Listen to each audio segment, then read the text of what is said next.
So what I want to do here is have a discussion about Spider-Man Renew Your Vows. And what I'm hoping is that at the end of this video, you'll have a strong understanding of what this story was about, as well as why so many Spider-Man fans loved this.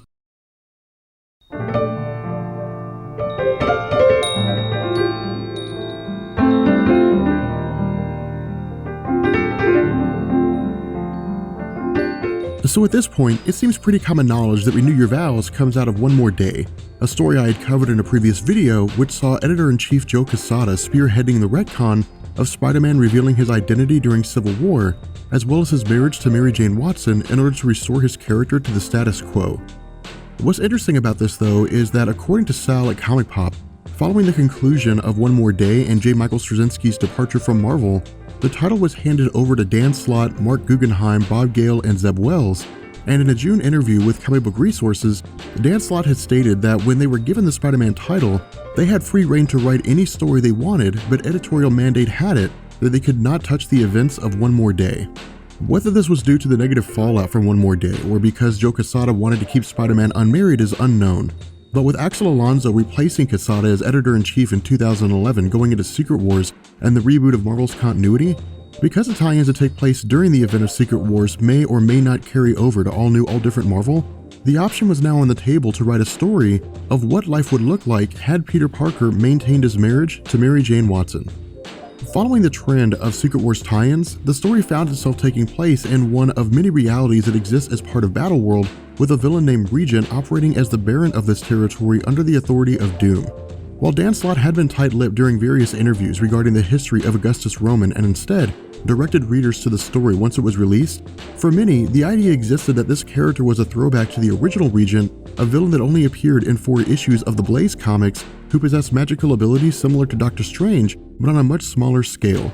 However, as the story began to open, readers were greeted with a version of the Regent that was completely new, with no ties to the Blaze version, but had operated behind the scenes and seemingly usurped his control over the Regency domain through unknown means.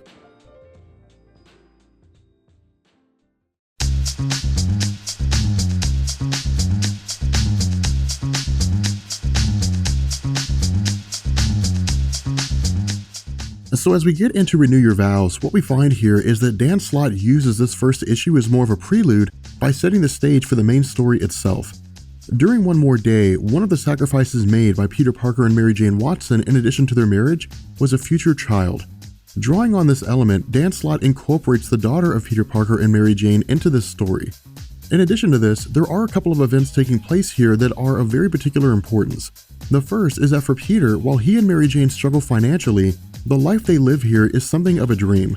While the financial struggles of Peter had always been an element of his character, Dan Slott takes the time to give us a world where those struggles are pushed out of the way to make way for true happiness on behalf of Peter regarding his wife and daughter.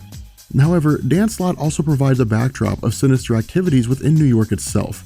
According to Peter Parker, the villains of Moon Knight, Daredevil, and Iron Fist have been operating without their respective heroes taking them down. And while Peter attributes this to them slacking off on their duties, the problem arises that in order to keep New York safe, Peter has to deal with his own rogues gallery as well as theirs. Transitioning to the Daily Bugle, the inaction of Daredevil, Moon Knight, and Iron Fist is revealed when Peter's attempts to sell images of Spider-Man fighting are turned down by both Robbie Robertson and J. Jonah Jameson due to the fact that Daredevil, Moon Knight, and Iron Fist are among a series of heroes who have gone missing.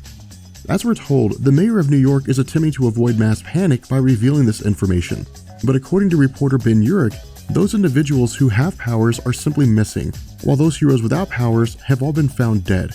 Something I'd also like you to notice here is that during this reveal, Peter states that as far as he knows, Daredevil doesn't have any powers. Now, while we know that Daredevil possesses enhanced abilities due to his accident, what Dan Slott is doing here is telling us that this story seems to take place between Daredevil issues number 232 and 233 in 1986, when his identity was discovered by Ben Urich, as well as Daredevil Volume 2 issue number 35 in 2002, when Ben Urich deduced Spider-Man's identity. While this is a rather large window, what this does is establish that in this reality, the Civil War event never took place, and by extension, Peter's identity was never publicly revealed. However, acting on this information, Peter Parker travels to Avengers Mansion and after being greeted by Jarvis, finds that the new warriors, the Avengers, Hulk and Namor, are all assembled. Now again, Dan Slott continues a trend of telling us exactly when this story takes place in relation to the main continuity. Because Richard Rider is still Nova and operates as part of the New Warriors, and because characters like Vision, Wasp, and Wonder Man are present wearing uniforms that hail from one particular era, what we're being told is that this story seems to take place around 1989. However, as Captain America reveals, in addition to the vanishing of powered heroes and the deaths of non-powered heroes, the Avengers have completely lost contact with the X-Men. Now, the reason why this is so ominous is that in 1989, while the X-Men had its normal roster of Storm, Wolverine, and others, the team also consisted of Magneto, Polaris, among other individuals, meaning that some of the most powerful heroes on Earth are now dead. In addition to this, as Captain America explains, all of these disappearances seem to stem from a man named Augustus Roman, who's CEO of Empire United, which focuses on the research of superhuman powers and biotechnologies. Calling all heroes in to deal with Augustus, Hawkeye, Mockingbird, and Tigra state that a recent prison break has taken place at Rikers Island. Realizing that because Eddie Brock still maintains a Venom symbiote during this time and knows Peter's identity, Peter Parker rushes home under the belief that Venom intends to track him down and capture his family. Arriving home to find his fears are true, Peter immediately sets into Eddie Brock, urging Mary Jane to take their daughter Annie and leave. Focusing on Venom, while he doesn't necessarily say it, the intention of Peter seems to be the death of Venom. Again, this circumstance exists outside of any existing fights from the mainstream continuity, so it's really difficult for us to pinpoint exactly how this stands in relation to previous conflicts. But as a family man, Peter views his family coming before everything else, including the Avengers themselves. And so transitioning back to the Avengers proper and their encounter with Regent, we learn that he's been killing off the world's heroes and using his experiments in biotechnology to absorb their powers. Battling the Hulk with the strength and power of Colossus, as well as the rest of the Avengers with the optic beams of Cyclops, the teleporting powers of Nightcrawler, and telepathy of Charles Xavier, Regent tears one of Hulk's arms off, declaring that the Age of Heroes has ended and that he intends to take over the domain as its undisputed ruler. And so jumping back to Peter's fight with Venom, we get a little more information here regarding how it is that Peter views Venom in relation to the potential danger that his family was in. Because symbiotes have a weakness to heat, the goal of Peter initially seems to be subduing Eddie Brock long enough to capture him and place him back in confinement. However, as Eddie states, he and the Venom symbiote consider themselves to be the mortal enemy of Peter with the intention of continually coming back and attempting to destroy what he loves. Now again, what Dan Slott does here is actually very important in that he takes a step away from the Peter Parker that we've known for so long. Historically, Peter never intentionally killed unless it was absolutely necessary, and the number of times this has happened could be counted on one hand. With Eddie Brock seemingly beyond any true redemption and believing himself to be faced with no other choice, Spider-Man brings down the entire building around them, escaping with his life and killing Eddie Brock in the process, as well as allowing the Venom symbiote to be completely incinerated. And so as part of the fallout, we learn that the Avengers had all died during their conflict with the Regent, and Peter Parker declares that from that day going forward, Spider-Man was officially dead, with Peter choosing to focus on his life as a father rather than a hero.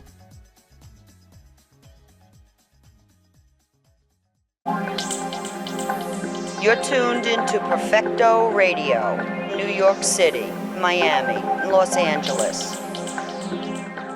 Now from here, the story skips forward to an undetermined amount of time, but what Dan Slott does here is establish that Spider-Man's abilities are inheritable due to the fact that their daughter has manifested spider powers. However, because unsanctioned powers are illegal within the realm of Regent, Peter had been providing himself and Annie with inhibitor collars to keep their powers from activating and to pass themselves off as normal humans, and because Annie had previously broken hers, the powers she inherited from her father had manifested, but she was unable to control them. In addition to this, what Dan Slott also does is address the concept of Franklin Richards and his ability to warp reality. Because the story would take place when Franklin was extremely young, Dan Slott introduces the Power Pack. To sidetrack here for a second, the Power Pack was a group that we had talked about in my video about Franklin Richards, but as Marvel's first preteen series featuring kids, the stories actually dealt with a lot of adult themes but viewed them through the eyes of children. Initially, the group consisted of Alex, Julie, Jack, and Katie Power, with Franklin Richards joining later on. As they were initially presented, and as they're shown here, Alex Power could control gravity, Julie Power could fly, Jack Power could increase or decrease his own density, and Katie Power could project energy. What we're also shown is that the most prominent villains of Spider-Man operate as agents of the Regent. While this is most likely due to the sake of a plot rather than Regent considering these individuals to be the most powerful non-powered villains on Earth, the fact remains that because the Power Pack had been discovered as having abilities, The Regent's henchmen were sent to capture the power pack and bring them in to allow the Regent to kill them and take their abilities.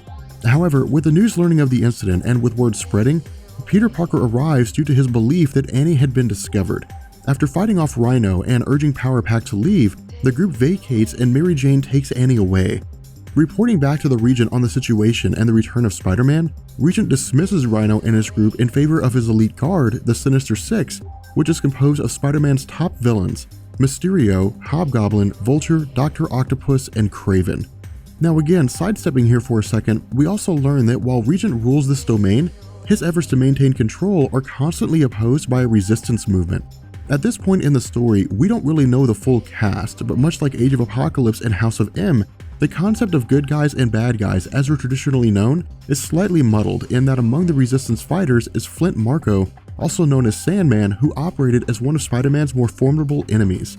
With the Resistance movement led by S.H.I.E.L.D., the initial indication here seems to be that Nick Fury is running the show, with Flint Marko, Mockingbird, and a handful of others, including the Power Pack, working as field agents, collecting information, and attempting to recruit superpowered people who keep their identities hidden. Furthermore, the sentiment of Hawkeye seems to be a dislike for Peter Parker due to the fact that in their time of need at the rise of the Regent, Peter Parker had effectively abandoned the Avengers to their fates in favor of his family. However, as fallout from the discovery of the Power Pack at Annie's school and with Peter re-undertaking the mantle of Spider-Man, albeit with his black costume, the Regent declares that the following morning, all parents alongside their children are ordered to report to a mandatory screening at their schools for the purpose of tracking down and acquiring anyone with powers. Again, while the Regent puts on a show here in stating that this is to ensure the security of Regency, and while it is true to a degree that this lack of heroes has ushered in a more technologically advanced era, the ultimate motive of the Regent is to take the discovered abilities and use them for his own ends. Furthermore, this screening process is more of a ruse than anything else. While the intention is to discover individuals with superpowers, the actions of Spider-Man alongside the Power Pack did not go unnoticed by the Regent or his men. Looking to draw Spider-Man out by capturing those who were discovered, the efforts of the Sinister Six are proven successful when Peter Parker appears in costume following the discovery of a young boy who can project energy.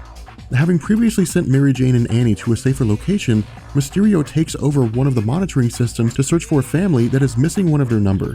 After locating Mary Jane and Annie, two soldiers attempt to capture them while the Sinister Six move in for Peter Parker.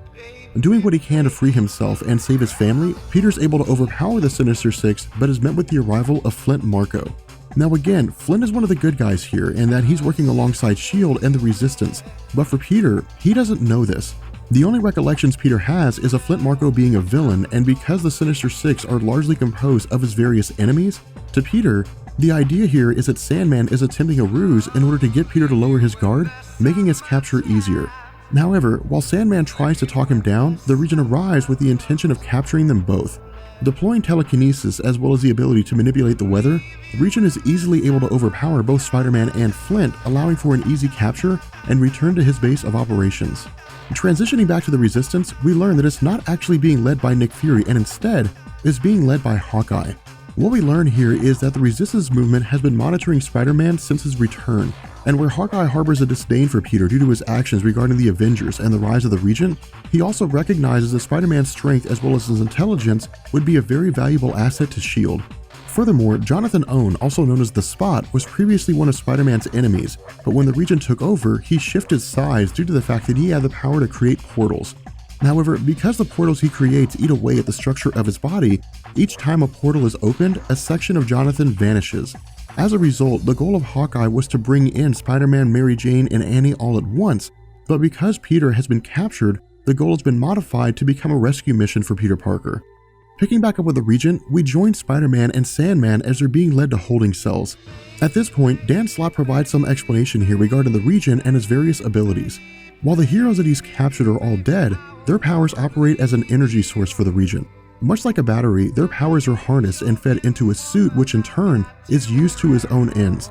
However, in the midst of their incarceration, Sandman reveals that he's been working as a Trojan horse of sorts, and that he had a portal planted inside of his body by Spot which could be used as a backdoor, allowing the Resistance access. Seizing on the opportunity to rescue Peter as well as prove herself as a hero, Annie leads her mother into the portal and to the Regent's stronghold. Taking the fight directly to Regent himself, we also learn that his ability to tap into the powers of heroes he's captured is not infinite. As he tells us while taunting Hawkeye, he had previously used up the teleportation abilities of a hero named Cloak, indicating that the powers that he takes only have a certain number of charges, for lack of a better word. And so it was for this reason that the Regent had killed and captured so many superpowered heroes, some of whom had identical abilities. What we also find is that this bit of information is discovered by Mary Jane once she and Annie access the computer systems monitoring the pods. After defeating the guards and taking one of the suits, Mary Jane instructs Annie to search for Peter and destroy the connections between the pods and the Regent. After realizing what's happening, Regent returns to the pods to pursue Mary Jane and Annie. While Mary Jane is really more of a bystander here in that her life means little to the Regent because she has no powers, because Annie possesses the powers of her father, her life is more valuable, and as a result, she becomes the source of Regent's attention. While the two do their best to hold their own, the battle between Regent and Annie draws the attention of Peter as he exists somewhere between consciousness and unconsciousness. Now this is very important here, and the reason why is because what Dan Slott does is sort of give us a nod to One More Day and saying that the love that Peter has for his wife and daughter is the most significant part of who he is and trumps everything else. Now this really exists in juxtaposition to One More Day, which saw Peter Parker and Mary Jane sacrificing their love for one another in an effort to save Aunt May. But using this emotional power, so to speak, as a way to break free, Peter sets onto the Regent, taking the battle to the streets of New York City. With Regent gaining the upper hand, Annie comes to the rescue by jabbing something into the neck of the Regent and stripping him of his powers. Now this is a very important moment for Annie, and the reason why is because this moment establishes her as an equal to her father in terms of her bravery. Up until this point, Annie wasn't necessarily scared so much as held back by her parents due to their protective nature. Annie's drive to prove herself had always been there, and with this being the opportune moment allowing her to save her father by injuring the Regent, this gave her vindication in her own eyes as well as the eyes of her parents. What we also learn here is that when Annie and Mary Jane had been taken to the headquarters of S.H.I.E.L.D., and it was revealed that Peter had been using inhibitor collars to suppress the abilities of himself and Annie, Hawkeye immediately set on reverse engineering the technology, and in doing so, developed an arrow that could neutralize Regent's abilities to use his suit, which is what Annie used when she took away his ability to use his powers. Turning on Annie with the intention of killing her, Regent reveals that he was only after Spider-Man's spider sense with the intention of using it against Dr. Doom to destroy him and free Battleworld of his control. Now what Dan Slott is basically telling us here is that where Spider-Man's strength is middle of the road at best compared to most of the other heroes on Earth, the one feat that allows him to stand above almost everyone else is the slight edge gained by the ability to avoid attacks before they happen by way of his spider sense. Combining this power with all of the abilities he had taken from the dead heroes, the Regent could quite possibly have been able to defeat Doom and take over Battleworld entirely. And so with the Regent defeated and the domain free of his control, Dan Slott ends the story with Augustus Roman taken into custody and the Parkers returning to their normal lives as a way to leave the story open for the life of Peter Parker and Annie Parker as a superhero duo following the end of Secret Wars, going into all new, all different Marvel. With that being said, we're going to bring this video to an end. I hope you guys enjoyed it, and I will catch you guys later. Peace.